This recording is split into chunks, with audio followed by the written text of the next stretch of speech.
V tretjem tednu nove realnosti smo in čeprav je dan enak dnevu, je danes petek in jaz upam, da imate še vedno tisto v sebi, da se danes malo veselite vikenda. 1/4 Slovencev približno zaposlenih te dni ima svojo pisarno doma, zato bomo danes o delu od doma, o organizaciji, o komunikaciji, o motivaciji. Z nami bosta dva podjetnika, Martina Merslavič, trenerka in vodja regije Adriatic On The Room. Martina, živjo. Živjo. Živjo. In Marko Perme, soustanovitelj in direktor Agilcona. Agilcon je največji Salesforce partner v regiji. Marko, živjo. Živjo. Martina in Marko, najprej me zanima, kako sta se vajini organizaciji oziroma podjetji organizirali v teh dneh. Martina, pa bi kar tebe prosila.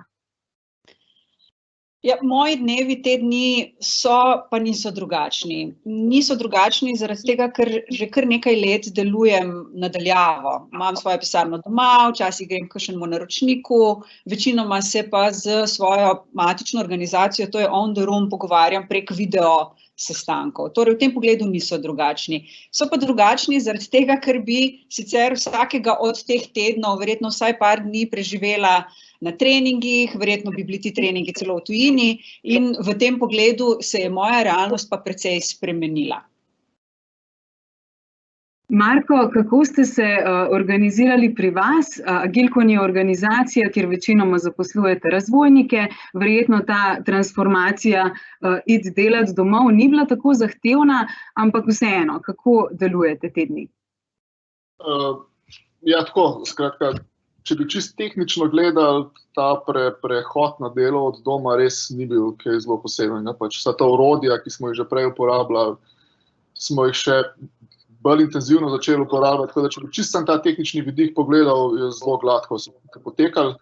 Tako da tisto, s čimer se skušamo več ukvarjati, je dejansko kako tisto vzdušje, recimo nek tak feeling v pisarni, kulturo, komunikacijo, tudi tisto hodniško komunikacijo, kako to prenesti v virtualno okolje, recimo. S tem se pa več ukvarjam, tudi nekako tle več fokusa. No, sama tehnologija pa recimo, da je tako kljukica bila že od prvega dne naprej. Marko, pa bom kar ostala pri tem, rekel si, da se zdaj veliko ukvarjaš s to kulturo dela od doma, a nam boš povedal kakšno prakso, mogoče že kar takoj, pa še vprašanja publike sprejemamo takoj. Tako da kar vprašajte in mi bomo poskrbeli za to, da vam na ta vprašanja tudi odgovorimo. Marko, zdaj me pa zanima, torej kako voditi kulturo dela od doma? Ja, zdaj, še prej nekaj pomembno, kar si prej rekla. Skratka, mi smo tehnološko podjetje moderno, ampak dejansko neke prakse dela od doma pa prej nismo imeli. Zdaj je bila taka bolj, recimo, izjemoma, ni bilo to nekaj, kar bi imeli v samih pravilnikih ali pa bolj natančno določeno, tako da to je kar nekaj novega. No. Jaz sem se nekako, oziroma sploh z ekipo smo se od prvega dne začeli ukvarjati res, kako prenesti ta vzdušje domov. Ustvarjali smo, pa prej tega nismo imeli, nek prostor virtualni, kjer se lahko hecamo, spet nek drug prostor virtualni, kjer si sprot delimo novice o tem, kaj se dogaja v kontekstu koronavirusa. Pa potem zjutraj, vsako jutro, to je kar uspešno, imamo 15 minut razgibalnih vaj za muziko, pa našo sodelavko, ki to vodi. Pa evo, danes popoldne imamo after work pivo, ob 4-5 vse sodelavce, pa jutranje e-kave, recimo, na kateri ekipe imajo to kar vsak dan, 10-15 minut, tudi včasih si nimaš kaj povedati, ampak v bistvu si na kameri, pa kavo piješ, pa malo se pohecaš, ne. Tako da veliko teh ukrepov v smislu komunikacije, tudi malo oversharinga, zato da nek občutek nekako ohranjamo, pa po drugi strani tudi misel na tiste, ki se od tega vsega pa nekako ne udeležimo, ker vemo, kako je to v bistvu. To, kar sem zdaj povedal, nekateri bojo pač na vsaki zadevi, recimo jaz, ne, kakšen drug pa ni glih za to, ne, in se lahko malo osamljenega počuti, tako da kot nekako team leadi moramo tudi skrbeti za take malo bolj, recimo, da osamljene konce podjetja ali pa posameznikov, pa tudi njih vključevati v tako komunikacijo. Ne. Martina, ti že prej si povedala, ti imaš izkušnjo v bistvu organizacije On The Room, ki deluje nadaljavo.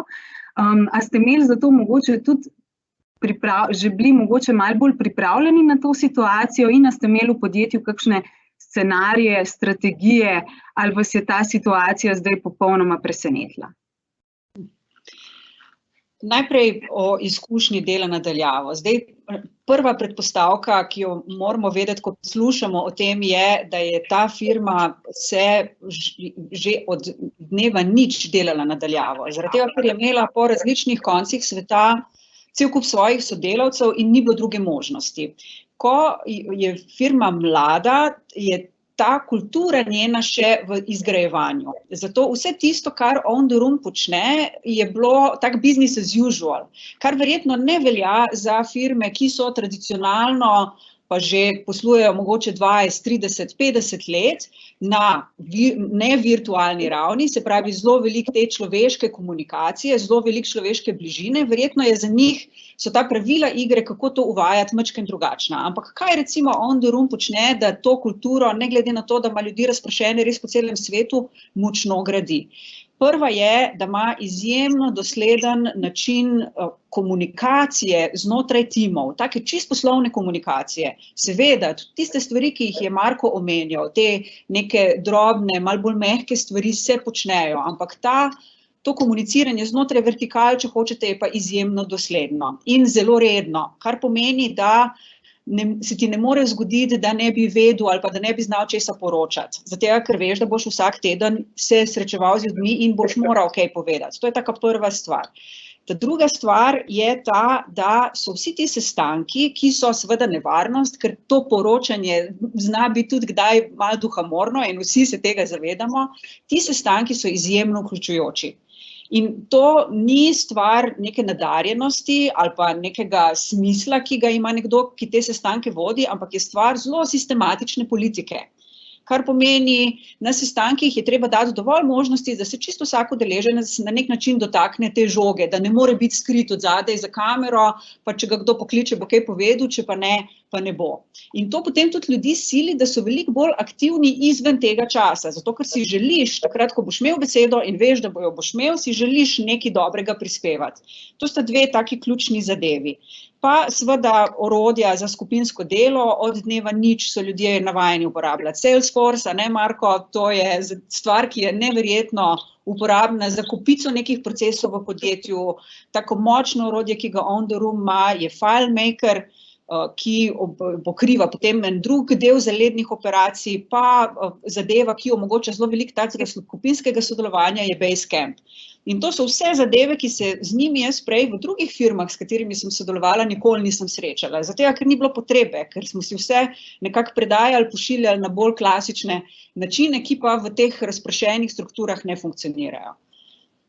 To je ta del, ki se nanaša na to, kako vzdržuješ to neko bližino, seveda pa zraven tudi mehke stvari. Recimo, tukaj lahko delim razen On the Rooma še kakšne druge naročnike. En od mojih naročnikov je tudi uvedel virtualne kave zjutraj, pridejo ljudje, če si želijo, ni nobene strukture tistih sestankov, pol eni drugi so imeli izziv, da so rekli svojim sodelavcem, naj si dajo kakšna čudna pokrivala gor, ko pridejo na virtualni sestanek, pa je bil potem to vzvod neke čustvene povezanosti ali pa malo manj formalnega vzdušja, ki je potem na tem sestanku nastalo.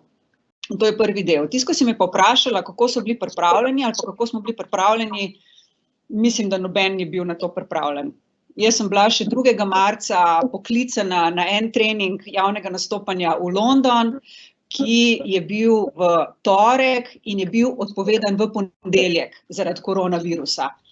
Lahko si predstavljate iz te geste, da jih je vse ujela nepripravljene, pa to govorim o eni bolj uspešnih svetovnih organizacij v tehnološkem svetu. Tako da mislim, da te strategije, kako se odzvati, noben ni imel, jo bomo sigurno imeli za naslednjič. Vprašanje pa, koliko bo uporabna, ker je vprašanje, ali bo naslednja kriza podobna.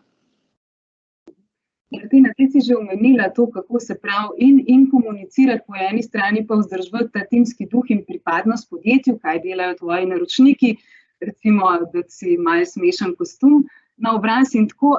In tukaj smo imeli že nekaj vprašanj vezanih na to temo, pa bi mogoče, Marko, malo si o tem že govoril, ampak bi te vprašala, se pravi, kako ohranjati timski duh in pripadnost podjetju pri delu nadaljavo. Vsi, ki poznamo Agilcon, vemo, da to srce Agilcona bije zelo močno in verjamem, da tako ostaja še naprej. Kako vzdržujete ta utrip? Ja, zdaj nekaj, kar se mi zdi, da je zelo pomembno, pa po mojem ne bom nič novega povedal, je praktično od prvega dne, ko se je začela ta taka, recimo, disrupcija, ne, sem si to vzel za tako mojo glavno nalogo. Skratka, od tistega trenutka v principu jaz vodim vse aktivnosti, vsa vprašanja, vsa komunikacija grejo do mene oziroma jaz poročam naprej. Skratka, nekako se skušam zdaj čisto kot direktor nekako pozicionirati kot nekdo, kateremu se vedno lahko gre, ki ima vse informacije, ki lahko komuniciram tudi, kaj bomo delali v naslednjih 2 tednih, ki lahko vedno razlagam, zakaj smo nekaj naredili, zato da vzpostavim neko tako referenčno točko, recimo, da ne, skratka, nek tak, kako bi rekel, nek kanal, prek katerega ljudje lahko vedno zvejo, kaj se dogaja. Ne. In to tudi močno potem vpliva na sam timski duh in pripadnost podjetja. Če si predstavljate, če bi samo rekel, gremo delati od doma, a ne, in bomo malo četali, pa kakšen mail si bomo poslali, to nekako se ne bi dobro končalo. Ne. Mislim, podjetja, ki na tak način razmišljajo, da vzpostavijo informacijsko tehnologijo, zdaj pa idemo delati od doma, to ni to, ne. Delo od doma ni to, da imamo e-mail, pa Slack, pa ne vem, Teams, karkoli že, še marsikaj drugega. Tako da to se mi zdi zelo pomemben, da je res ena taka centralna točka, ki nekako vodi vse skupaj čez te krizne čase. Ne.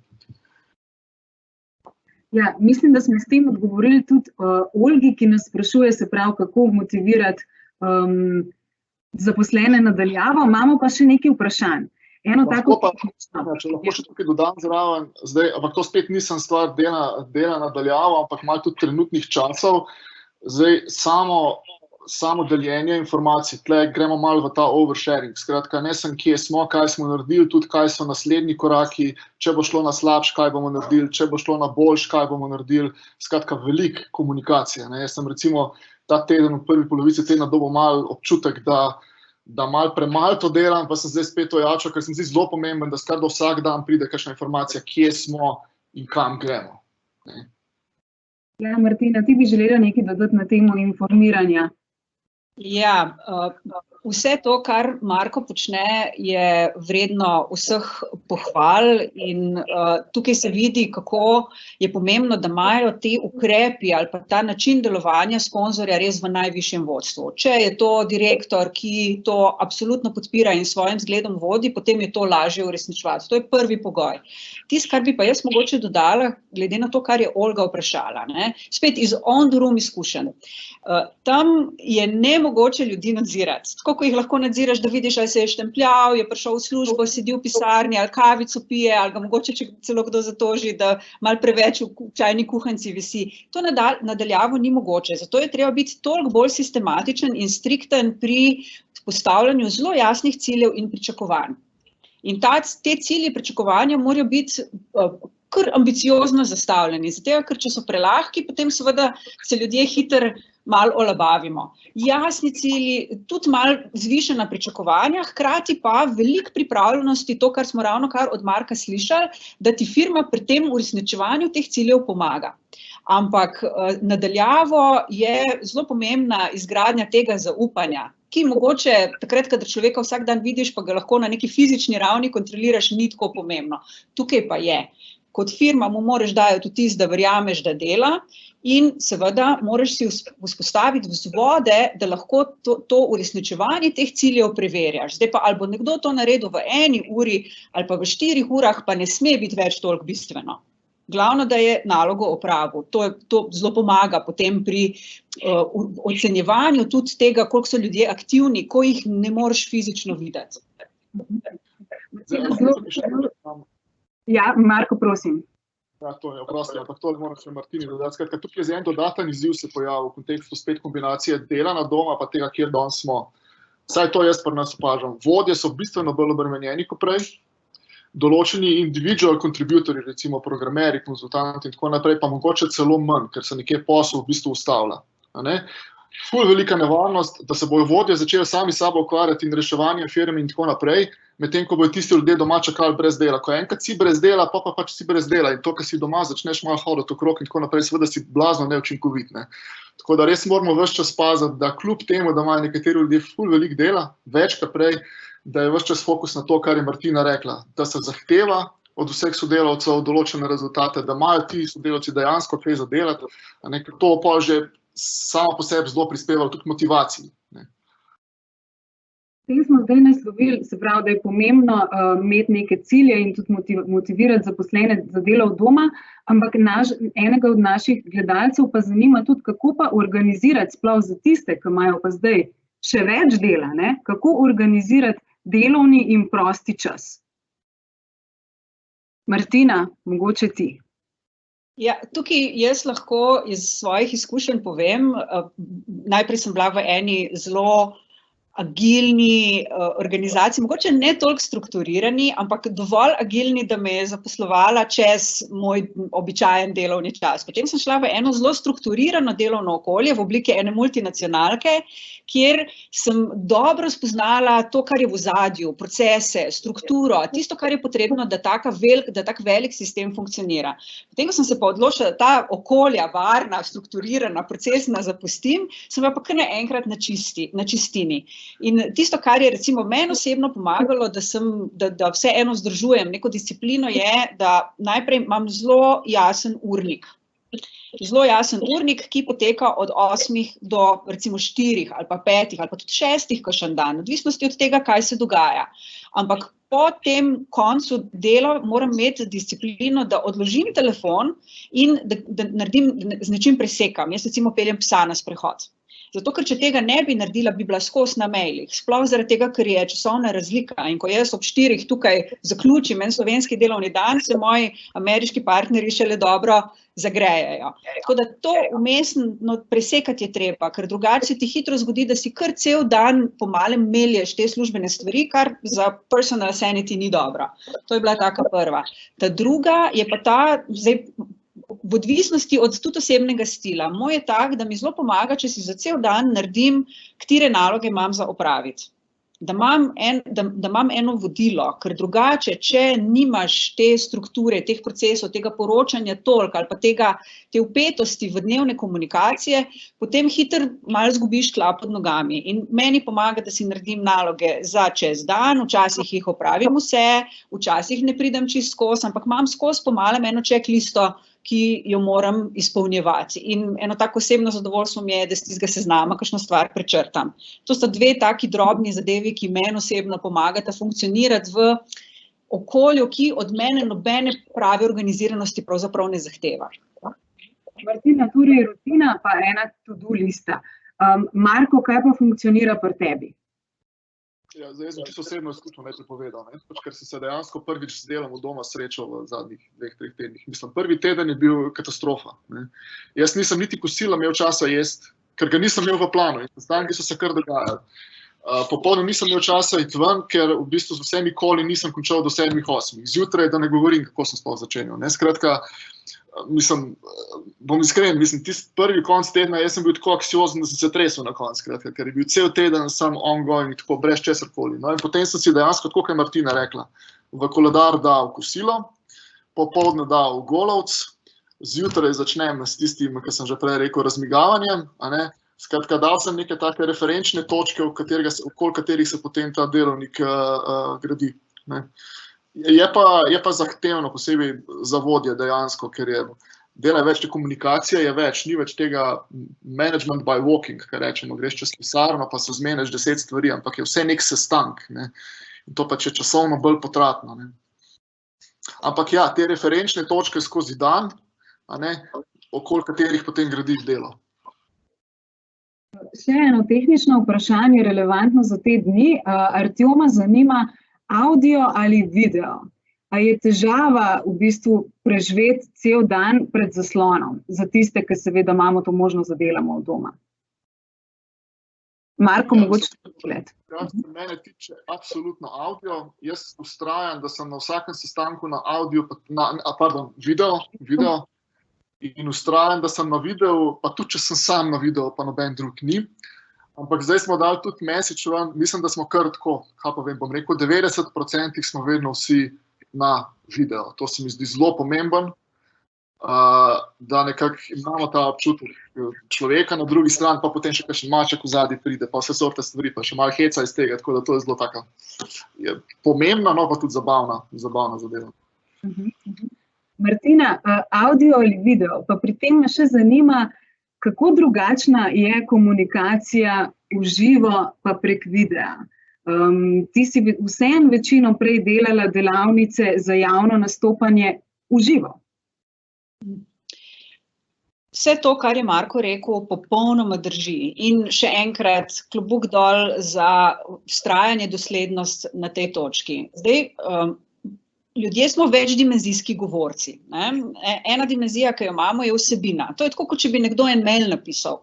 In recimo, če jaz napišem Marku mail, v katerem dam ta stavek, pa ga bom zdaj povedala čim bolj tako monotono, da si ga boste znali v mailu predstavljati. Nisem prepričana, da lahko sodelujemo z tem dobaviteljem, z njim nimamo izkušenj.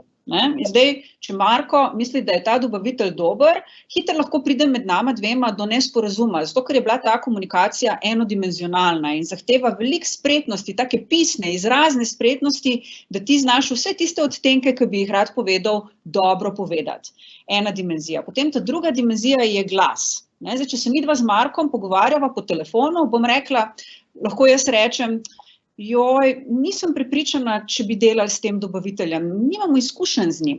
In s tem izražam neko svojo skrbnost. Če pa rečem, jaz nisem prepričana, da bomo delali s tem dobaviteljem, ker nimam nobenih izkušenj z njim, pa drugo sporočilo dam. Že s tem malo obogatim to komunikacijo. Zdaj, če imamo pa midva še video, je pa to, potem se pa vidijo vse tiste stvari, ki se dogajajo na obrazu, ki se dogajajo v telesni govorici, če stopim mačken nazaj nekaj povem, če stopim mačken naprej nekaj povem. In je video izjemno bistven, da je ta komunikacija med ljudmi bogata. In jaz vsakič pravim, ko me kdo vpraša, kako se naj odzovem na ta mail, ki je malo čuden, ki ne vem čisto točno, kam je človek meril, vedno rečem, dvigam telefon pa ga poklič. V prejšnjih časih. Zdaj bomo pa rekli, dajte se na video povezavi dobiti, pa se zmenta. Zato, ker potem je cel kup enih detajlov, ki jih z besedami, s tisto eno dimenzijo ne znamo čisto dobro povedati, pa včasih tudi z glasom, ki jih pa lahko s to uporabo videa pa zelo lepo predstavimo. In je učinkovitejše, bolj človeško, bolj pristno. Pa tudi tega ne smemo pozabiti, da ljudje smo, večinoma smo racionalna bitja, čist vedno smo pa čustvena bitja. In ta čustvena komponenta se potem zgodi v tem, ko nekoga vidimo, pa v tem, ko kakšen maček pride kje, ali pa kakšen otroček kje. Takrat potem se vsi takoj začutimo, kako se to okolje malo razblaži, te formalnosti.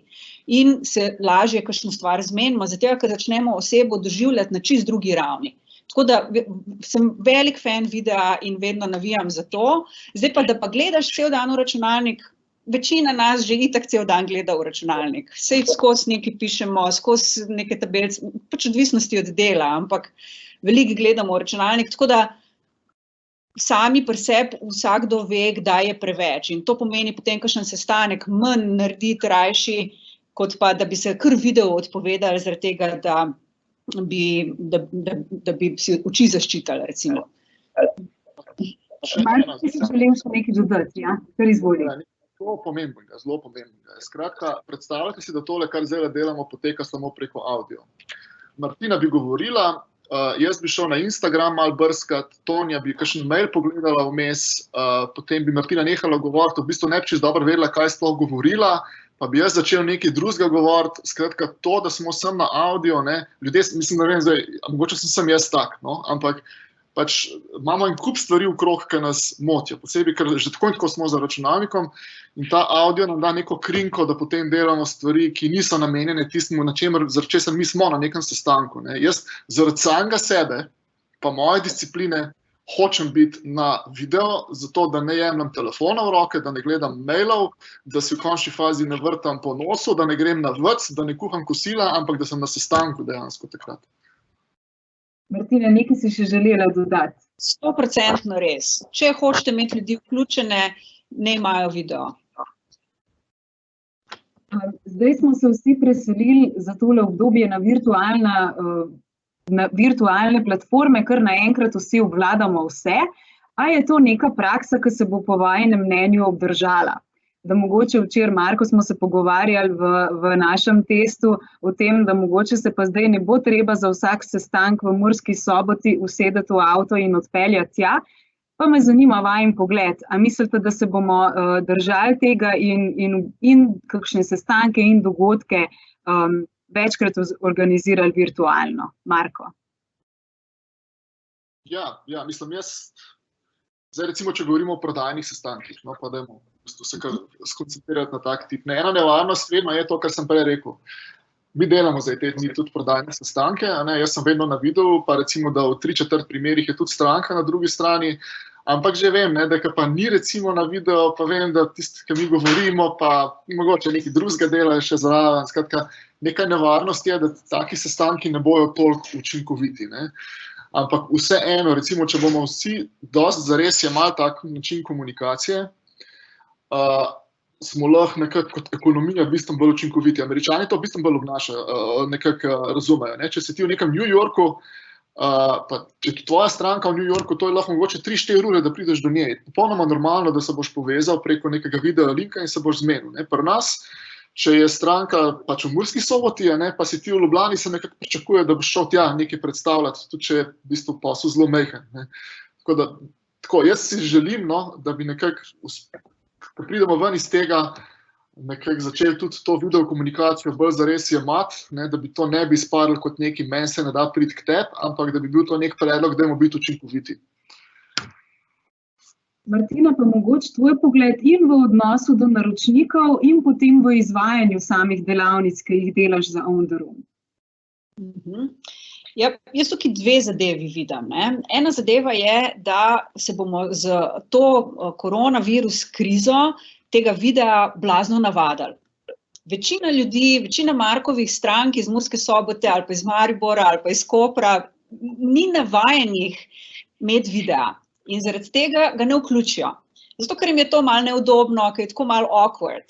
In sigurno bo ta kriza k temu prispevala, več kot bo direktorjev tipa Marko, ki bojo sami imeli video, ki bojo to zahtevali od svojih ljudi, hitreje se bomo tega navadili in potem ne bojo več imeli ljudje tega groznega občutka, zdaj se pa samega sebe na kameri gledam, pa to ni fajn, pa bom raje imel sam telefon. Se pravi, navadili se bomo in s tem nam bo to postal business as usual. Tako kot so nam zdaj sestanki v konferenčnih dvoranah business as usual.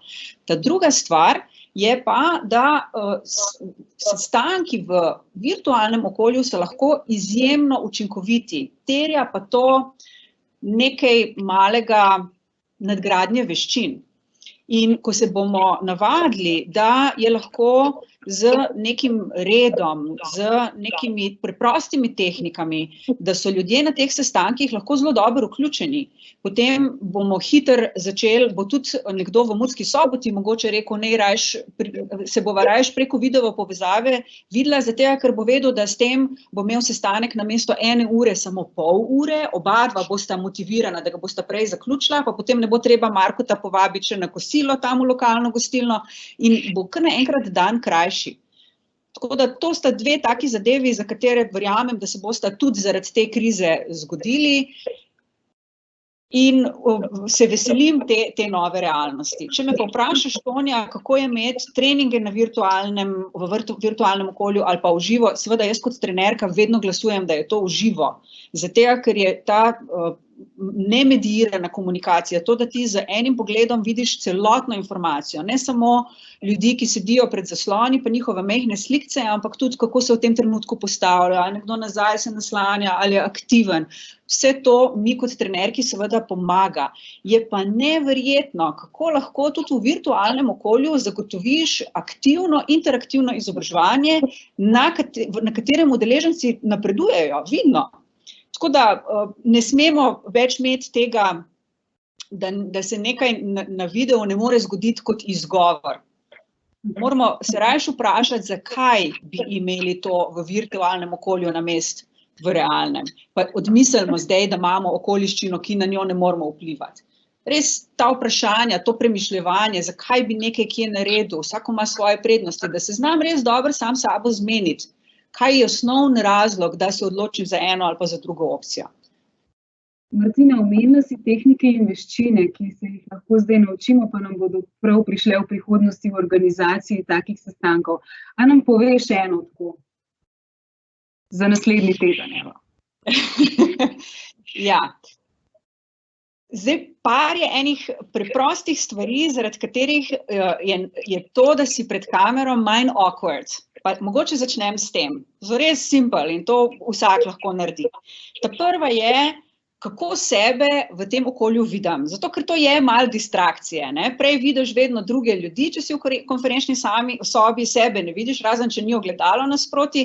Zdaj, ko si pa v video sestanku, pa skozi pomalem tudi sebe opazuješ. In je zelo pomembno, da se v tej situaciji sam sabo boljš počutiš ali pa dobro počutiš. In ta prva stvar, ki jo vsi lahko naredimo, je, da imamo svetlobo, ki nam pada na obraz.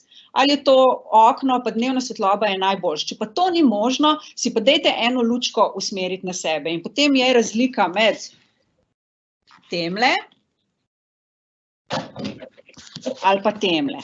Velika razlika. Se pravi, to je prva stvar, ki jo vsak lahko naredi. Ta druga stvar, ki jo lahko naredimo, je, da ta zaslon v redu zapolnimo, pa da si vseeno pustimo malo te možnosti, da se gibljemo naprej pa nazaj.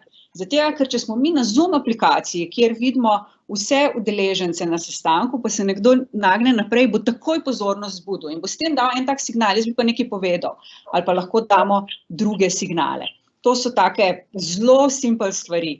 Pa predvsem ta tehnologija, dokler se vsi do konca ne navadimo, zelo pomaga, če prideš na sestanek majčkeno prej. To je malo varljivo. Ne? Če gremo v Mursko Soboto, si že dobro preračunam, kdaj moram kreniti iz Ljubljane, zato da bom na naslovu pravočasno. Zdaj, če grem pa samo v sobo, seveda, to mi pa vzame 30 sekund ali pa še manj.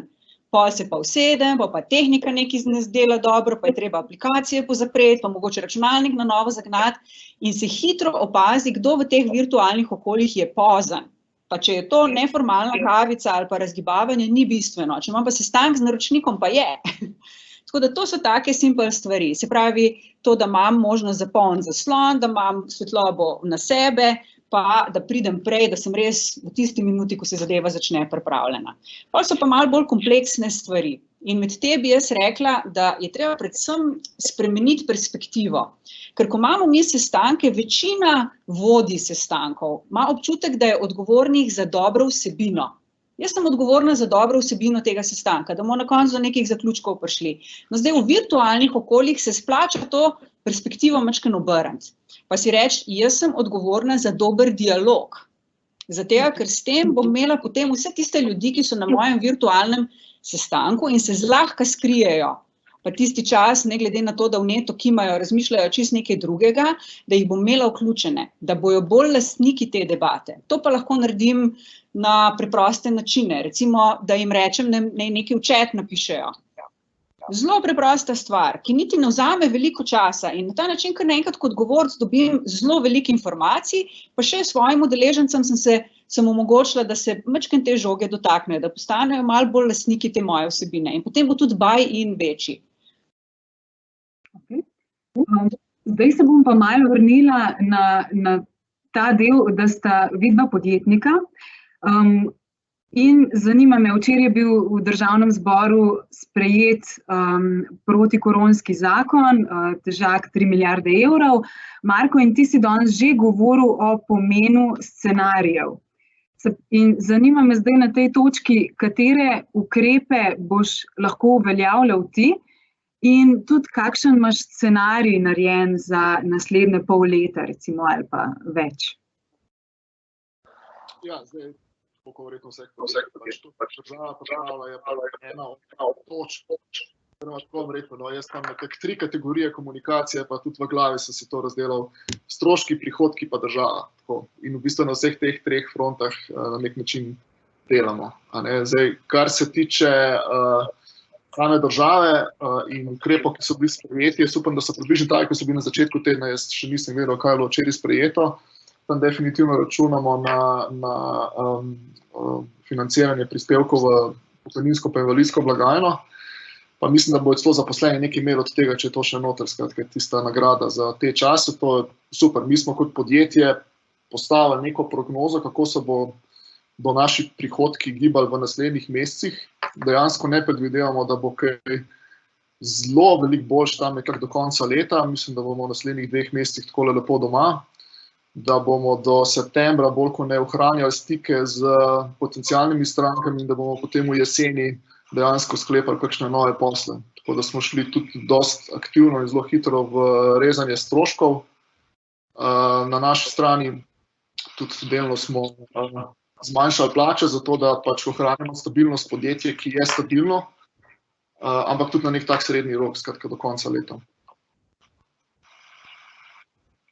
Martina, kaj pa ti boš uveljavljala kakšne od teh sprejetih ukrepov in kako si se recimo ti organizirala, da bo delo potekalo normalno naprej? Zanima tudi našega gledalca. Jaz bom zelo verjetno te ukrepe izkoristila. Tisto vse, kar je Marko omenil, velja tudi zame. Ne pričakujem, da se bomo vrnili na delovna mesta pred prvomajskimi prazniki. Super se mi bo zdelo, če se bomo vrnili po prvomajskih praznikih. Podjetja imajo zdaj, moji naročniki imajo zdaj zelo drugačne prioritete in mislim, da se bojo te prioritete počasi začele v stare tirnice umeščati, bomo mi oktober, november. Se pravi, do takrat, ta sicer čas, ki ga namenjam treningom, izobraževanjem, bo verjetno prost. To sem sprejela. Imam tudi nekaj naročnikov, ki jim nudim storitve komunikacijskega svetovanja, tam je situacija malo drugačna, ampak tisto, kar pa pri sebi pričakujem od te krize, oziroma že malo delam na tem, je pa, da me bo mogoče to prisililo v eno tako osebno redefinicijo. Tisto, kar je itak dobro delati na vsake nekaj časa. In zdaj bo ta redefinicija morala biti še majčkeno hitrejša, zaradi tega, ker seveda je fajn imeti tak borben duh, da tisti čas, ko ni toliko običajnih povpraševanj, ko moraš glih toliko, da oddelaš, takrat je fajn razmišljati o tem, kaj bi pa še lahko drugega počel. In zdaj prva 2 tedna ali pa 3 tedni so zdaj minili, zdaj počasi jaz prihajam v ta mod, da začenjam razmišljati, a je mogoče delati še kaj drugega, koliko bom lahko virtualna trenerka dobra, kako se lahko na tem področju še izboljšam, a lahko mogoče postanem dobra trenerka še za kakšne druge veščine, zdaj si postavljam taka vprašanja. In mislim, da bo še kar nekaj časa, da si nanja najdem tudi kakšne odgovore. Martina, hvala, ker si to izpostavila. Definitivno je tudi čas za kakšne stvari, za katerega sicer ne najdemo časa. Redefinicija sebe, svojega posla. Marko, kaj pa v Agilconu ali pa pri tebi osebno? Za kakšne stvari imate recimo zdaj vseeno čas za premislek, ki ga prej niste našli? Ja, mi nimamo zaenkrat nič več časa, ne? Ampak se pa v bistvu ukvarjamo z drugimi stvarmi. Moramo vedeti, da zdaj bomo malo bolj izhajali iz tega skratka prodajnega dela aktivnosti, da so vsi sales tiči, vse kako smo nagovarjali stranko, kako smo predstavljali dodano vrednost. To je vse pa vse, to je brez veze. Skratka, danes ne morete nobenega piča narediti prodajnega, ki bi bil še 2 meseca ali pa 1 mesec zdaj popolnoma smiselen. Čist neki drugi časi. Danes se ukvarjamo s tem, kako kompletno komunikacijo spremeniti. Mi bomo celo branding malo prilagodili in sporočila prilagodili na to, da kratkoročno predvsem informiramo strankam, celo določene produkte bomo dajali za neko obdobje brezplačno, tisti, ki so zelo aktualni. Pa predvsem se pripravljamo na to, da potem v drugi polovici leta, ker pa vsem pričakujem, da to, kar mi delamo, bo potem postalo zelo aktualno. Mi moramo vedeti, mislim, to je moje mnenje, mi se verjetno zelo dolgo ne bomo vrnili, mislim, te časi, kakor so bili, to je konc. V nas se bo naselil ta strah pred takimi situacijami, kar v poslovnem smislu pomeni, da bo upravljanje s tveganji v podjetjih vključevalo tudi dogodke, kot je bil ta, kar pomeni, da bo poudarek na digitalizaciji, ne samo v kontekstu poslovnih priložnosti, ampak tudi v kontekstu risk managementa, na tem bo bistveno več poudarka. Tako da jaz mislim, da mi bomo na nek način profitirali na dolgi rok od tega, zdaj smo pa predvsem pripravljati na to. Ampak prva faza je pomoč podjetjem in ohranjanje stikov na en tak iskren način, tam, kjer vidimo, da v bistvu nam naše rešitve pa naši stranka pomagajo, da to damo tudi vsem ostalim celo brezplačno v enem delu, na druga polovica leta pa potem res, da smo pripravljeni na ta zagon, ki jaz upam, da se bo zgodil v smislu digitalizacije. Torej, pomoč podjetjem in v drugi fazi zagon z digitalizacijo. Odgovorili bomo še na par vprašanj naših gledalcev. Mateja zanima, ali bodo podjetja ugotovila, da so delavci pri delu od doma morda bolj učinkoviti kot v pisarni in bo ta praksa postala bolj razširjena. Malo smo se o tem že pogovarjali, ampak zdaj pa tako zelo konkretno. Martina. Jaz bi skoraj reči, da Marko na to odgovori. Zaradi tega, ker on ima vseeno ekipo, ki jo opazuje in ta ekipa je sestavljena tudi iz zelo različnih profilov, bo o tem mogoče lažje bolj konkretne odgovore dal kot jaz, ki sem one woman band. Se strinjam. Če pri nas preprašate, recimo, tisti tip zaposlenega, ki je individual contributor, ne vem, kako se to reče, skratka, pač, ki v bistvu predvsem sedi za računalnikom in dela, bodi si da analize ali programira, kako že, ti bojo v vsakem primeru rekli, velika večina, da so zdaj bistveno produktivni, smo se že celo hecali, da jih bomo težko nazaj spravili na pisarne sploh. Če pa vprašamo middle management, pa skoraj da brez izjeme malo trpijo doma, vključno z mano, zato ker je pač sam management, to mi tako vidimo, no, v tem trenutku pa vseeno bolj zahteven v takem okolju, tudi manj učinkovit. Tako da zdaj, če gledam top-down celo organizacijo, nekako so taki zelo resni izzivi, kako v bistvu učinkovito perati firmo na takem remote okolju naprej. Če gledamo pa bottom-up, recimo posameznih delavcev zaposlenih, je pa to super izkušnja. Našli se bomo pa nekje na sredini. Več bo dela od doma, absolutno bo, ampak vseeno moramo pa biti skupaj zato, da lahko kot podjetje gremo nekako v isto smer, zato pa moramo biti nekako tudi povezani fizično. Ne? Marko, morda še zate še tole vprašanje. Imaš kakšnega vzornika med slovenskimi podjetji, kdo se je delovanja od doma lotil najbolje, če veš za kakšno dobro prakso? Ajde, recimo tako, da izpostavimo dve situaciji iz čisto različnih ekstremov. Ena od naših strank je Outfit, že od nekdaj, Outfit 7, ki v principu so že od prvega dne zaradi same organiziranosti in lokacij, na katerih delujejo, popolnoma virtualni. Mi smo mogoče, ne vem kaj, kilometer ali pa 2 zračne razdalje, pa se enkrat na let praktično vidimo. Ampak vsak dan pa na kolih povezani, skratka povezanost absolutno deluje. In v smislu tega, kako je bilo že samo podjetje postavljeno za to remote kulturo, je to recimo en ekstrem pa en vzor. Po svoje še bolj zanimivo se mi pa ta tradicionalna slovenska enterprise okolja. Ne vem, da kot primer naše stranke Petrol, Triglav recimo, ne, ki so pač padla v to. Ne. Hvala Bogu so ravno v zadnjem letu, 2 vsi tudi uvajajo ta komunikacijska orodja, tako kot recimo Teams ali pa Slack. In zdaj pravzaprav ljudje, ki generacijsko gledano, mi sploh nismo verjeli, da ne vem, da bojo znali se preklopiti od doma iz kuhinje. Zdaj absolutno normalno sodelujemo, smo na videih, vse generacije. To se mi zdi tako zelo zanimivo, no, kako so ta velika podjetja nekatera uspela narediti ta prehod v remote okolje in vse normalno naprej funkcionira. Na projektih se čisto normalno naprej pogovarjamo.